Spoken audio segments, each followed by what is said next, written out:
Una delle frasi che capita di sentire più spesso, che potremmo noi stessi aver pensato quando ci siamo avvicinati per la prima volta ad un'opera o a un nuovo artista che non conoscevamo, è "lo potevo fare anch'io", oppure "ma questa è arte". Inutile negarlo, capita più spesso con l'arte contemporanea, ma può accadere anche con arte del passato, che nonostante il passare del tempo e la storicizzazione, ci fa ancora interrogare su come mai sia stata realizzata, in che contesto e perché mai. Io sono Clelia e in questo video scopriamo quali domande mi pongo quando mi trovo davanti a un'opera d'arte per la prima volta e come cerco di superare quell'impatto iniziale con la mente aperta e un po' di curiosità. E se anche tu come me sei appassionato di arte, viaggio e mercato, iscriviti al canale e attiva la campanella per non perdere i prossimi video. Il mio modo di approcciarmi all'arte si è sviluppato nel tempo attraverso i viaggi, lo studio della storia dell'arte, le esperienze lavorative e ovviamente le visite a mostre e musei. Una però delle cose che mi ha assegnato di più, secondo me, è stata lo studio della fenomenologia delle arti in aula, ma anche in particolare in giro per i musei di Milano con il mio professore. E queste 20 domande di cui vi parlo oggi sono proprio quelle che lui stesso ci ha insegnato a porci durante queste visite e che trovate nel suo testo La sintesi spontanea, vi lascio il link in descrizione. Questo sistema di analisi secondo me si basa su due concetti fondamentali. Il primo è quello che l'analisi di un'opera può essere fatta su più livelli, non solo in base alla natura dell'opera, ma anche in base alle nostre conoscenze pregresse. E il secondo concetto invece è quello che il nostro modo di affrontare il mondo è basato su un pregiudizio cognitivo ed intellettuale. Prima ci liberiamo da questo pregiudizio, prima arriveremo all'apertura mentale che è necessaria. Infine, forse esiste anche un terzo concetto, che è quello dell'esercizio all'analisi. Queste domande di cui vi sto per raccontare sono semplici, possono essere fatte nostre facilmente, perché sono delle piccole curiosità che sorgono spontanee, però che richiedono uno sforzo iniziale, un po' come l'attività fisica. Allenandoci 3 o 5 volte a settimana saremo più in forma e più abituati all'esercizio rispetto all'allenarsi solo una volta al mese. Quindi prendiamo queste domande e cerchiamo di farle nostre ogni volta che affrontiamo una nuova opera d'arte. Nel libro dal quale ho tratto questo insegnamento vengono evidenziate 4 caratteristiche che ci devono accompagnare in questa scoperta. La curiosità, che viene descritta come un carburante o un istinto guida, l'umiltà, che ci permette di relazionarci al mondo in maniera aperta, l'incertezza, che ci permette di dubitare e metterci in gioco, e infine il coraggio, che ci permette di affrontare quell'incertezza. Detto questo, iniziamo. La prima domanda da porsi è: cosa ci viene presentato? Cosa abbiamo davanti? Si tratta di una foto, una tela, una scultura, una performance? Che cos'è? Una volta individuata la tipologia di opera, ci dobbiamo chiedere: che materiale è stato utilizzato per realizzarla? Proviamo prima di indovinarlo. Se si tratta di un'opera pittorica può essere un acquarello, un disegno oppure una pittura. Se è una pittura si tratta di un olio o di una tempera. Se non conosciamo le diverse tecniche non ci fa niente, ci viene incontro la prossima domanda: come e perché viene utilizzato questo materiale? Ci sono opere in cui il materiale è fondamentale e mi ricordo perfettamente che in mostra con la classe è toccato a me rispondere proprio a questa domanda davanti a un'opera di arte povera che ha un forte legame con i materiali. Si tratta della scultura che mangia l'insalata di Anselmo. Perché viene utilizzato questo materiale? Un cespo di lattuga che con il tempo deperisce e al suo opposto il granito, un materiale stabile e duraturo nel tempo. Il modificarsi con il tempo di un materiale, l'insalata, provoca il modificarsi del granito perché uno dei due blocchi, il più piccolo, quello quadrato, scivolerà via e finirà per cadere ai piedi della scultura. Con questo esempio vi ho anche raccontato involontariamente della prossima domanda, che è: qual è la storia del materiale? Nel caso del granito dà questa idea di stabilità, lo riconosciamo come un materiale solido usato per lo più in architettura. Nel caso dell'insalata la troviamo di solito nei nostri piatti per essere consumata. Passiamo quindi alla quinta domanda: quali sono le caratteristiche fisiche dell'opera? Che forma ha, di che colore è, bidimensionale, tridimensionale, emette dei suoni?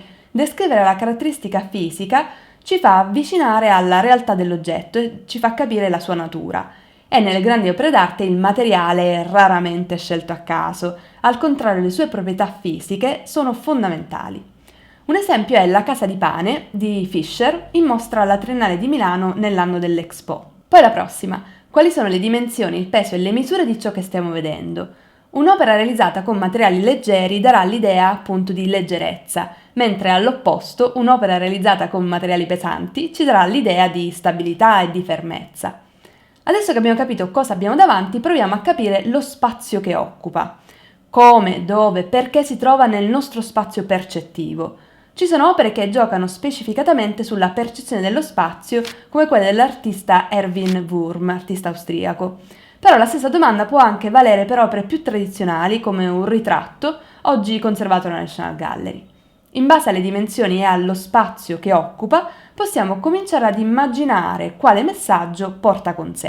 E arriviamo così alla prossima domanda: qual è la sua collocazione culturale e storica?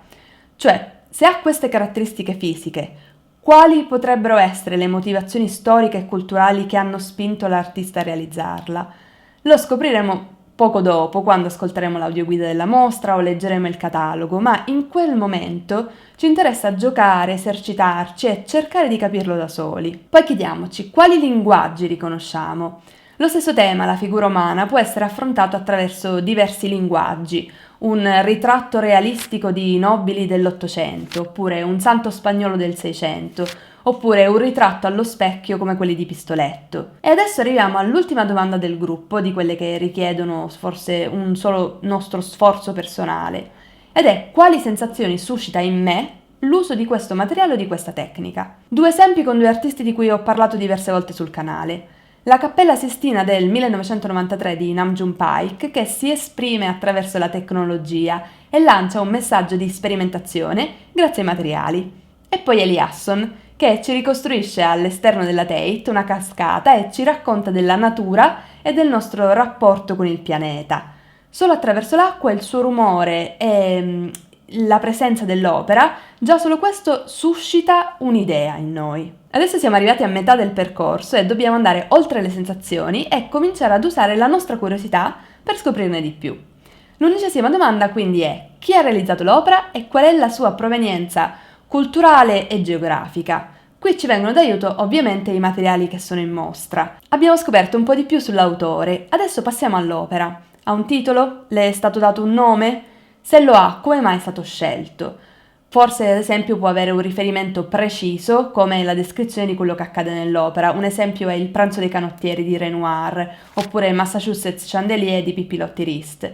Oppure al contrario, se un titolo non ce l'ha, come mai non le è stato dato? Adesso scopriamo un po' di più su quello che ci viene suggerito dai curatori della mostra. La prossima domanda è infatti: ci sono scritti o didascalie e quali informazioni ci danno questi materiali?